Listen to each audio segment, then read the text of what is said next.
Hi hello నమస్తే welcome to BRK news న్యాయవేదిక కార్యక్రమానికి స్వాగతం. రోజులాగే ఇవాళ కూడా ఒక ప్రజా ప్రయోజిత న్యాయాంశంపై అయితే చర్చించబోతున్నాం. అది ఏంటి అంటే పోక్సో యాక్ట్ అంటే ఏమిటి, ఈ చట్టం ద్వారా పిల్లలకు ముఖ్యంగా రక్షణ ఉంటుందా, మైనర్ అమ్మాయిపై లైంగిక దాడి జరిగితే శిక్షలు ఎలా ఉంటాయి, ఈ చట్టం అనేది ఏ విధంగా అంటే ఉపయోగంగా పనిచేస్తుందా, లేదు అంటే గనక ఈ కేసులో మైనర్ పిల్లలు సాక్ష్యం చెప్పడం కోర్టు లోపల అందరి ముందు అంటే భయపడే అవకాశం ఉంటుంది కదా, దీన్ని ఎలా చూడాలి, ఒకవేళ మైనర్ అమ్మాయి పెళ్లి చేసుకుంటే అది నేరమా, ఇలాంటి సందేహాలపై ఈ రోజు మనతో చర్చించబోవడానికైతే మనకైతే జూమ్ లైన్ లో సిద్ధంగా ఉన్నారు హైకోర్టు న్యాయవాది గారు రంగప్రసాద్ గారు. నమస్కారం అండి.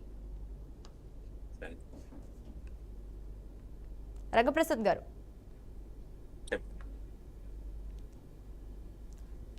గారు వినిపిస్తుందా నా వాయిస్? వినిపిస్తుందండి. వినిపిస్తుంది. రంగప్రసాద్ గారు చెప్పండి. ముందుగా మనము పోక్సో యాక్ట్ గురించి మాట్లాడుకుంటున్నాం. ఈ రోజు మన సబ్జెక్ట్ వచ్చేసి పోక్సో యాక్ట్ అండి. పోక్సో యాక్ట్ అంటే ఏమిటి, అసలు ఇది మనకి ఏ విధంగా ఉపయోగపడుతుంది? ఇది ఎలా ఉందంటే పిల్లలకు సంబంధించి 18 సంవత్సరాల లోపు జరిగే వయసు లోపల జరిగే పిల్లలందరినీ కూడా రక్షించే ఉద్దేశంతో 2012లో ఒక ప్రత్యేకమైన చట్టాన్ని తీసుకురావడమైంది. ఎందుకంటే మనం సమాజంలో గమనించినట్టయితే విపరీతమైన పిల్లలపై దాడులు అనేది జరుగుతున్నది కాబట్టి చిన్నపిల్లల్ని రక్షించాలి, మైనర్లను రక్షించాలి అనే ఉద్దేశంతో ఈ ప్రత్యేకమైన చట్టాన్ని తీసుకురావడం అనేది జరిగింది. రైట్. రంగప్రసాద్ గారు, మరి ఈ చట్టం ద్వారా పిల్లలకు రక్షణ ఉంటుందంటారా, మరి లేదు అంటారా? అసలు పిల్లలకు ఏ విధంగా వర్తిస్తుంది? మనము గమనించినట్టయితే ఈ క్రిమినల్ చట్టాలన్నింటికంటే కూడా ఈ పోక్సో యాక్ట్ అనేది చాలా కఠినమైన సెక్షన్. ఇది కఠినమైన చట్టం. ఏంటంటే ఈ చట్టం అనేది చాలా చాలా కఠినంగా ఉంటుంది. ఈ కేసుల్లో ఎవరైతే నష్టపోతారో, బాధితులు వారు ఉంటారో వారికి పూర్తిగా చట్టం నుంచి పూర్తి సహకారం ఉంటుంది. ఈ చట్టం ద్వారా కేసు ఇట్లా నమోదైనట్టయితే మాత్రము పూర్తిగా ఎవరైతే నేరస్తులు ఉంటారో వారి బాధ్యత అనేది ఎలా ఉంటుందంటే మిగిలిన వేరే క్రిమినల్ కేసులతో కంపేర్ చేసినట్టయితే పూర్తిగా అతను నేరం చేయలేదు అన్నది పూర్తిగా నిరూపించుకోవాల్సిన బాధ్యత అనేది ఆ వ్యక్తిపై ఉంటుంది. కాబట్టి ఏంటంటే చాలా చాలా కఠినమైన చట్టము. ఈ చట్టంలో ఎలా ఉందంటే 3 సంవత్సరాల నుంచి కూడా మరణశిక్ష వరకు కూడా పనిష్మెంట్ ఉంటుంది. కాబట్టి ఏంటంటే ఈ చట్టం అనేది చాలా ఉపయోగకరంగా ఉంది. పిల్లల రక్షణ విషయంలో ఈ చట్టం చాలా ఉపయోగపడుతుంది. అదే విధంగా దేశంలో ఉన్న అత్యధికమైన అన్ని చట్టాల కంటే కూడా ఇది కఠినమైన సెక్షన్, కఠినమైన చట్టం ఇది. కాబట్టి ఏంటంటే ఖచ్చితంగా ఏంటంటే మైనర్ పిల్లల్ని కూడా అందరినీ కూడా ఈ సెక్షువల్ హరాస్మెంట్ నుంచి రక్షించే ఉద్దేశంతో ఈ చట్టాన్ని తయారు చేయడం జరిగింది. రంగప్రసాద్ గారు, మరి ఈ మధ్య కాలంలో మైనర్ బాలికలపై అయితే చాలా వరకు లైంగిక దాడులు అయితే జరగడం విషయం మనందరికీ తెలిసిందే. కాబట్టి అంటే మైనర్ అమ్మాయిలపై లైంగిక దాడులు జరిగిన సందర్భంలో వారిపై ఎలాంటి శిక్షలు వేయబడతాయి? అదే మనం ఈ విషయంలో మాత్రం ఖచ్చితంగా ఏంటంటే ప్రతి ఒక్కరికి కూడా పోక్సో యాక్ట్ మీద అవగాహన అనేది జరగాలి, తెలియాలి. ఎందుకంటే మైనర్ పిల్లల పూర్తిగా ఎవరైతే మైనర్స్ ఉన్నారో ఆ పిల్లలందరినీ కూడా రక్షించే ఉద్దేశంతో ఈ చట్టాన్ని తయారు చేయడం అయింది. అంతేకాకుండా ఏంటంటే ఈ మినిమం వచ్చేసి పనిష్మెంట్ వచ్చేసి 3 సంవత్సరాల వరకు జైలు శిక్ష ఉంటుంది. అది మాక్సిమం వచ్చేసి మరణశిక్ష అనేది ఉంటుంది. కాబట్టి ఏంటంటే ఈ చట్టంలో వివరాలు ఎలా ఉన్నాయంటే ఏ మాత్రము మైనర్లపై దాడి జరిగినా గానీ ఈ శిక్ష అనేది అమలు అనేది చాలా కఠినంగా ఉంటుంది. ఖచ్చితంగా ఏంటంటే ప్రజలందరికీ కూడా మైనర్స్ పిల్లల్ని కూడా అందరికీ కూడా ఇది రక్షణ అనేది చాలా ఉపయోగకరంగా ఉన్న చట్టం అని మనం గమనించవచ్చు, మనం చెప్పొచ్చు కూడా. రైట్. మరి రంగప్రసాద్ గారు, మైనర్ అంటే ఎంత వయసు కలిగి ఉండవచ్చు అంటారు? అంటే అదేవిధంగా ఈ కేసులో మైనర్ పిల్లలు అంటే మైనర్ విషయానికి వస్తే కనుక పిల్లలు సాక్ష్యం చెప్పడం అంటే కోర్టు విషయానికి వస్తే అది వయసుతో సంబంధం లేకుండా ఉంటుంది. కాబట్టి కోర్టులో పిల్లలు చెప్పిన సాక్ష్యాలు గనక కోర్టు వారు నమ్మడం జరుగుతుందంటారా, లేదు అంటే గనక అందరి ముందు భయపడే అవకాశం కూడా ఉంటుంది కదా, అంటే దీన్ని ఏ విధంగా చూడవచ్చు అంటారు? ఇది ప్రత్యేకమైన చట్టం. ఇది ఎలా ఉంటుందంటే దీంట్లో మైనర్స్ అందరికీ కూడా ఇప్పుడు ఈ కేసు వివరాలకు వచ్చేసే వరకు ఏంటంటే అందరిలో కూడా భయపడే అవకాశం ఉంటుంది. శిక్ష మొత్తం ఈ కోర్టు ప్రొసీడింగ్ అనేది కంప్లీట్ గా ఇన్ కెమెరా ద్వారా మాత్రమే ట్రయల్ జరుగుతుంది. ఎలా ఉంటుందంటే మనకు ఇతర కేసులతో కానీ పోల్చినట్టయితే ఆ విధంగా కాకుండా ఈ సి- ఈ యొక్క కేసుల యొక్క ట్రయల్ అనేది ఏ విధంగా ఉంటుందంటే ఇన్ కెమెరా ద్వారా, అంటే ఆ కోర్టు ఆవరణలో కూడా అందరినీ కూడా బయటకు పంపించి మరి ఈ ఇన్ కెమెరా ద్వారా కూడా ఇలాంటి ట్రయల్ అనేది జరుగుతుంది. అంతేకాకుండా సాక్ష్యం చెప్పే వారికి ఏ విధమైన ఇబ్బంది కలగకుండా వారికి పూర్తిగా అనుకూలమైన వాతావరణాన్ని కోర్టు ఆవరణలో అలాంటి ఆ, ఆ, అవకాశం అనేది ఏర్పాటు చేయడం అవుతుంది. కాబట్టి ఏంటంటే చిన్నపిల్లలకి ఏమాత్రం డిస్టర్బ్ కాకుండా ఒకవేళ ఏదైనా సాక్ష్యం చెప్పాలన్నా పూర్తి వాతావరణం, వారికి అనుకూలమైన వాతావరణాన్ని కోర్టు ఆవరణలో కలగజేయడం జరుగుతుంది.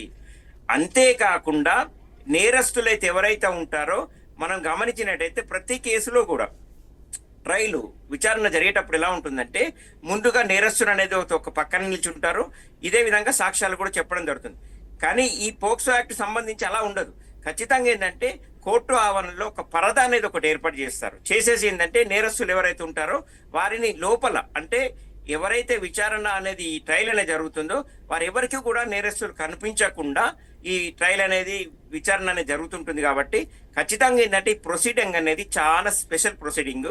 ఖచ్చితంగా ఈ ట్రయల్ కోర్టుకు సంబంధించి ట్రయల్ అనేది జరిగినప్పుడు ఎలా ఉంటుందంటే ప్రత్యేకమైన వాతావరణం ఏర్పాటు చేయడం ద్వారా పిల్లల నుంచి సాక్ష్యాలు సేకరిస్తారు. అదే విధంగా మైనర్ పిల్లలు ఇప్పుడు ఎవరైతే బాధితురాలు ఉంటుందో వారు ఇచ్చే స్టేట్మెంట్ అనేది ఎలా ఉంటుందంటే కంప్లీట్ గా న్యాయస్థానము ఆ పిల్లలు ఇచ్చే నెగిటివ్ స్టేట్మెంట్ మాత్రమే రికార్డ్ చేస్తుంది. అంటే వీలైనంత మట్టుకు ఆ పూర్తి ఏదైతే స్టేట్మెంట్ రికార్డ్ చేస్తారో అది నేరం ఎంతవరకు జరిగిందో అది పరిగణలోకి తీసుకునే అవకాశమైన విషయాలన్నింటినీ కూడా న్యాయస్థానం పరిగణలోకి తీసుకుంటుంది.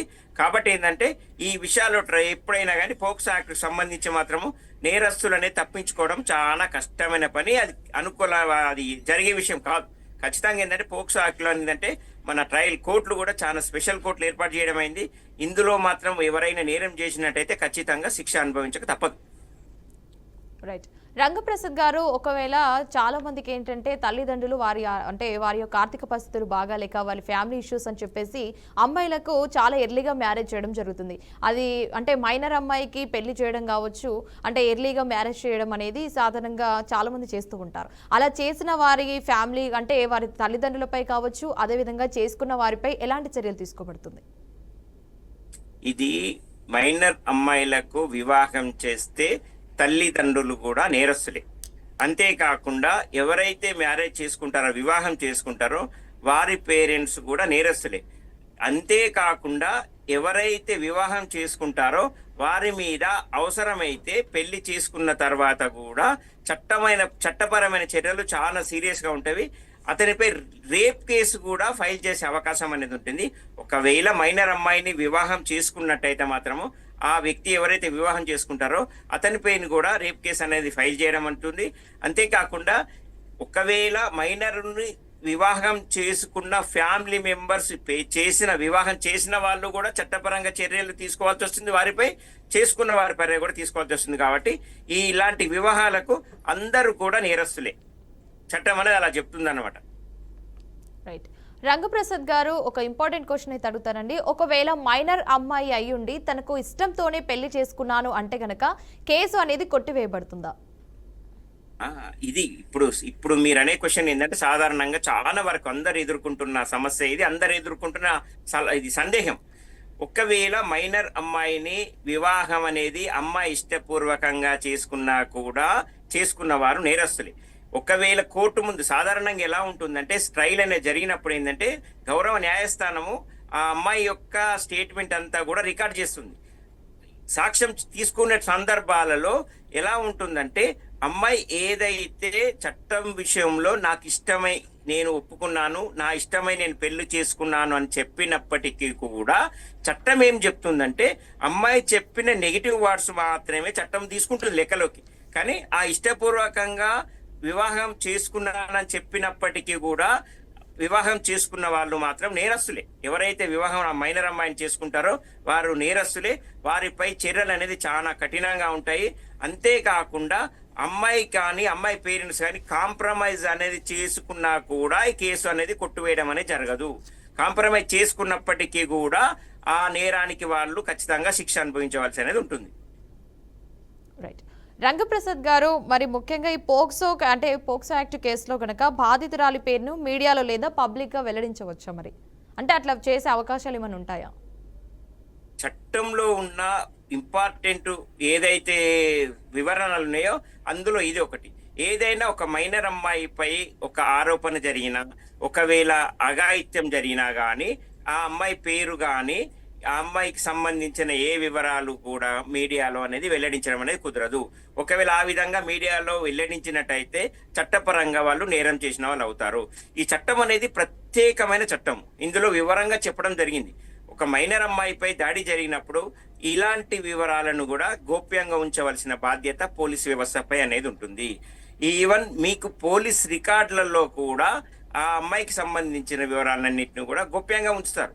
అది వేరే ఎఫ్ఐఆర్లకు సంబంధించి ఇతర ఎఫ్ఐఆర్లతో పోల్చి చూస్తుంటే వేరే ఏదైనా కానీ పబ్లిక్ డాక్యుమెంట్ కింద వస్తుంది. కానీ పోక్సోకి సంబంధించి ఏంటంటే ఆ వివరాలు అనేది పూర్తిగా గోప్యంగా ఉంచుతారు. దాన్ని బయటకు వెళ్ళడానికి ఈవెన్ మీడియాకే కాదు, పోలీసు వాళ్ళు కూడా బయటకు చెప్పడానికి అనేది అలాంటి వివరాలు చెప్పడానికి కూడా వీలు లేకుండా ఈ చట్టాన్ని తయారు చేయడం జరిగింది.